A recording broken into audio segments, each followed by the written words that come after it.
Soyons optimistes, disons-nous que tout va bien et que le gouvernement prend les précautions nécessaires pour notre santé. Vos crèmes, vos shampoings et vos parfums deviendront peut-être vos pires ennemis après la vidéo. Car que contiennent vraiment nos cosmétiques?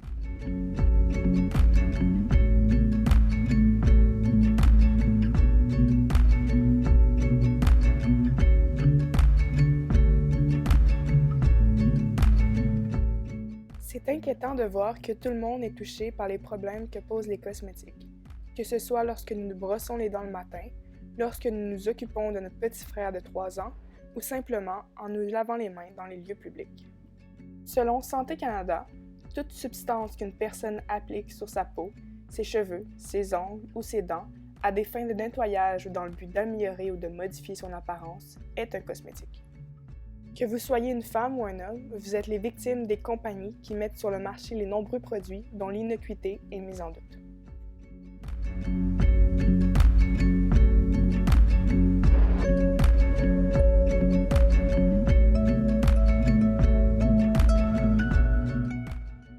Embarqueriez-vous dans un avion dont seulement 20% des composantes mécaniques auraient été testées?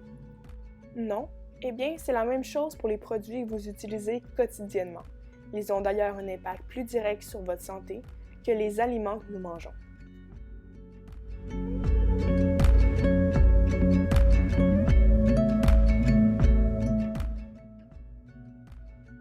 Notre peau ne dispose pas d'un processus de digestion qui contrôle l'absorption de ce qui entre et de ce qui sort, comme pour nos aliments. Les ingrédients que contiennent nos crèmes et nos savons se dirigent directement dans notre système sanguin.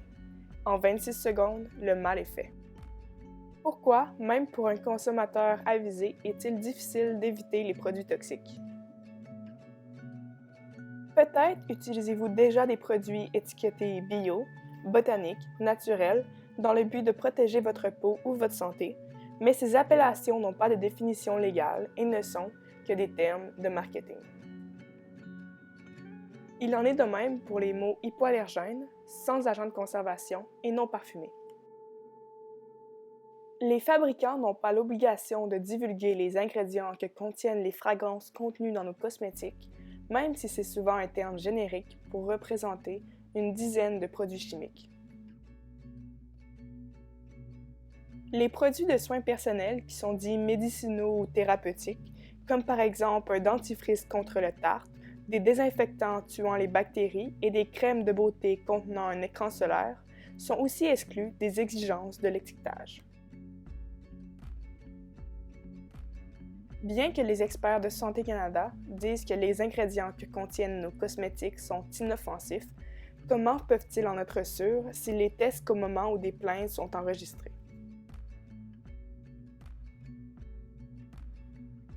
Bien que quelques produits aient été supprimés du marché canadien, certains doivent uniquement respecter des concentrations maximales, ce qui correspond à la quantité jugée sans danger.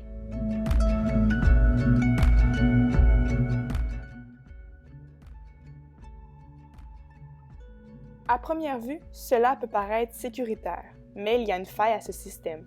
On ne prend pas en considération l'augmentation de la quantité de produits toxiques qui s'accumulent d'un produit à l'autre. Élément pourtant non négligeable s'il est établi qu'une personne utilise en moyenne une dizaine de produits d'hygiène et de beauté quotidiennement.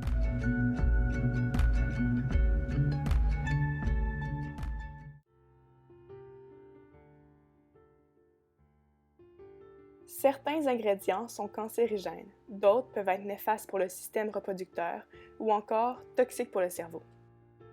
Pétrolatum, sodium laureth sulfate, hydroxyanisole butylé, formaldéhyde, parabènes et triclosan. Vous connaissez? Ce sont des composantes qui se retrouvent dans vos produits sur les étagères de toutes nos pharmacies. Nous nous administrons des soins de la tête aux pieds avec nos cosmétiques sans vraiment savoir quels en sont les effets sur notre corps. Parmi les quelques 82 000 ingrédients utilisés dans les cosmétiques, tous sont-ils sécuritaires? Même s'il en existe beaucoup plus, afin de vous aider à devenir un consommateur responsable, voici 6 ingrédients qui ne devraient jamais se retrouver dans la formulation des produits que vous utilisez tous les jours.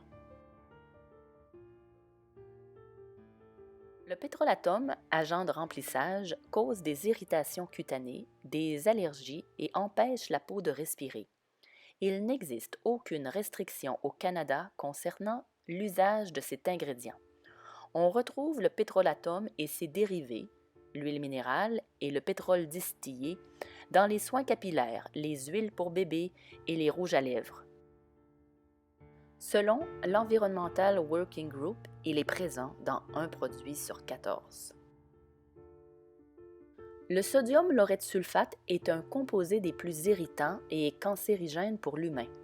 Les fabricants l'utilisent comme agent moussant dans les shampoings, les gels douche et les nettoyants pour le visage.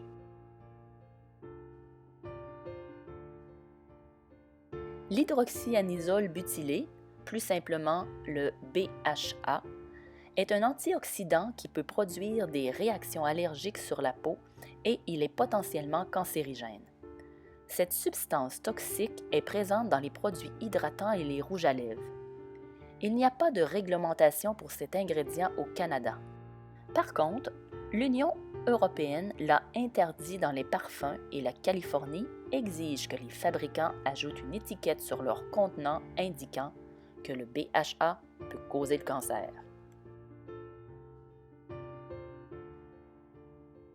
Maintenant, traitons d'agents de conservation. Le formaldéhyde est connu pour être un agent cancérigène et allergène même à faible dose. Sa concentration ne peut dépasser 0,2% dans la majorité des produits, mais il n'existe aucune réglementation quant aux ingrédients qui dégagent du formaldéhyde. Cette substance qui sert de conservateur est utilisée dans une grande quantité de produits cosmétiques comme les shampoings et les crèmes hydratantes. Le triclosan, agent antibactérien, dérègle le système hormonal du corps humain et est connu pour irriter la peau. Au Canada, il y a une concentration maximale à respecter, mais il est présent dans une multitude de produits. Les quantités contenues dans chacun des cosmétiques s'accumulent pour former une quantité assez importante pour créer des perturbations endocriniennes. Nous pouvons retrouver le triclosan dans les nettoyants, les antisudorifiques et les produits dentaires. Il faut aussi noter que de nombreux savons désinfectants pour les mains, qui en contiennent, sont classés sous le nom de médicaments. La concentration de cet ingrédient n'est donc pas réglementée pour ces produits. Les parabènes provoquent un vieillissement accéléré de la peau et il a été testé qu'ils peuvent causer le cancer du sein et ont d'ailleurs été retrouvés dans la majorité des biopsies. Ils se retrouvent dans 75 à 90% des cosmétiques. Même si nous apercevons de plus en plus de contenants avec l'inscription « sans parabènes », il ne faut pas oublier que ce n'est pas parce qu'un produit ne contient pas cet ingrédient qu'il est nécessairement plus sûr. Le méthylisothiazolinone est un des nouveaux ingrédients chimiques qui remplacent les agents de conservation maintenant controversés. Sachez néanmoins que selon l'American Contact Dermatitis Society, c'est l'ingrédient qui cause le plus de problèmes chez les patients. La plupart des gens ne savent pas ce que contiennent leurs produits et c'est ce qui est inquiétant. Même si plusieurs croient que nous devons faire pression sur le gouvernement afin de connaître les impacts de nos produits sur notre santé, ce n'est pas tout. Je crois aussi que les consommateurs doivent prendre conscience du pouvoir réel qu'ils possèdent pour faire évoluer les tendances du marché.